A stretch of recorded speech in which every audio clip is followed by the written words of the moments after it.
दोस्तों छठ पूजा नाम सुनते ही लोग भावुक हो जाते हैं, आंखें नम हो जाती है, अपनापन का ख्यालात आने लगता है।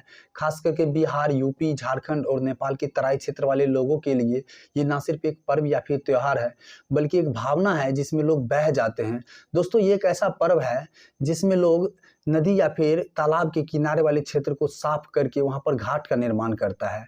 और सबसे बड़ी बात, उस घाट के जो आसपास वाले क्षेत्र होते हैं वहाँ पर समाज के सभी वर्ग के लोग ऊंच नीच यानी कि विभाजिता के सारे नियम को तोड़ते हुए, परायापन की दीवारों को तोड़ते हुए वहाँ पर इकट्ठा होता है। और वहाँ का दृश्य बड़ा ही सुहावना रहता है दोस्तों, बड़ा ही मनमोहक होता है, कल्पना के परे होते हैं दृश्य। ऐसा लगता है जैसे वो नदी या फिर तालाब एक बड़ा सा घर है और उसकी किनारा वाला जो घाट है वो एक बड़ा सा आंगन है, और समाज के सभी लोग ऐसा लगता है जैसे उस घर के सदस्य हैं। सबसे पहले तो हम लोग ये जान लेते हैं कि छठी मैया हैं कौन और छठ पूजा मनाया कब जाता है। ब्रह्मा जी की मानस पुत्री देवी कात्यायनी, जो सूर्य भगवान की बहन है, वही छठी मैया है। छठ पूजा कार्तिक मास के शुक्ल पक्ष की षष्ठी को मनाया जाता है। ये मुख्य रूप से 4 दिन का होता है। सबसे पहला दिन नहाय खाय होता है, जिसमें घरों को साफ सफाई करके उसको पवित्र किया जाता है, और खुद को पवित्र करने के लिए भी नहाकर ही खाना खाया जाता है। दूसरा दिन खरना होता है, जिसमें बिना खाए पिए व्रती व्रत रखते हैं। और तीसरा दिन संध्या अर्घ होता है, जिसमें घर के पुरुष अपने सर के ऊपर बांस के बने हुए टोकरी, जिसे बांगी भी कहा जाता है, उसमें प्रसाद लेकर घाट की ओर प्रस्थान करते हैं। और सबसे बड़ी बात, ये ऐसा दिन है व्रती के लिए जो निर्जल व्रत रखते हैं, यानी कि बिना पानी पिए व्रत रखते हैं।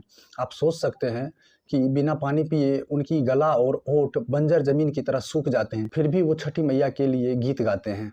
और चौथा दिन उषा अर्घ होता है, जिसमें व्रती प्रसाद के साथ कच्चे दूध की शरबत के साथ अपने व्रत को तोड़ते हैं।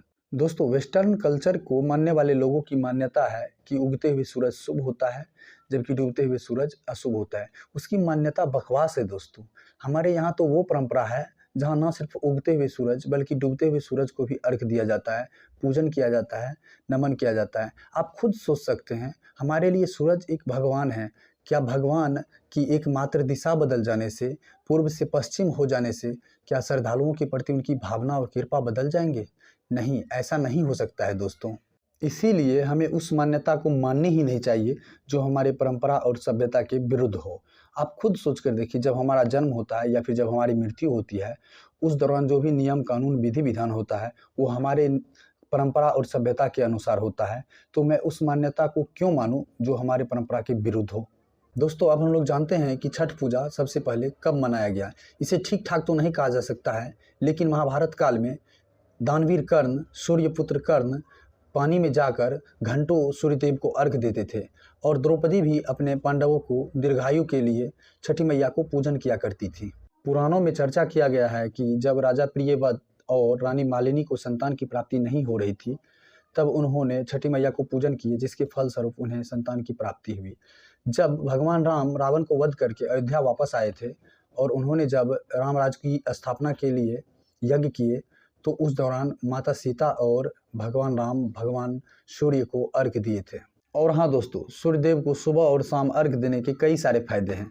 जैसे हमारे शरीर में विटामिन डी की प्राप्ति भी हो जाती है, जिसके कारण हमारे शरीर की जो हड्डियाँ होती है वो काफ़ी मजबूत हो जाती है।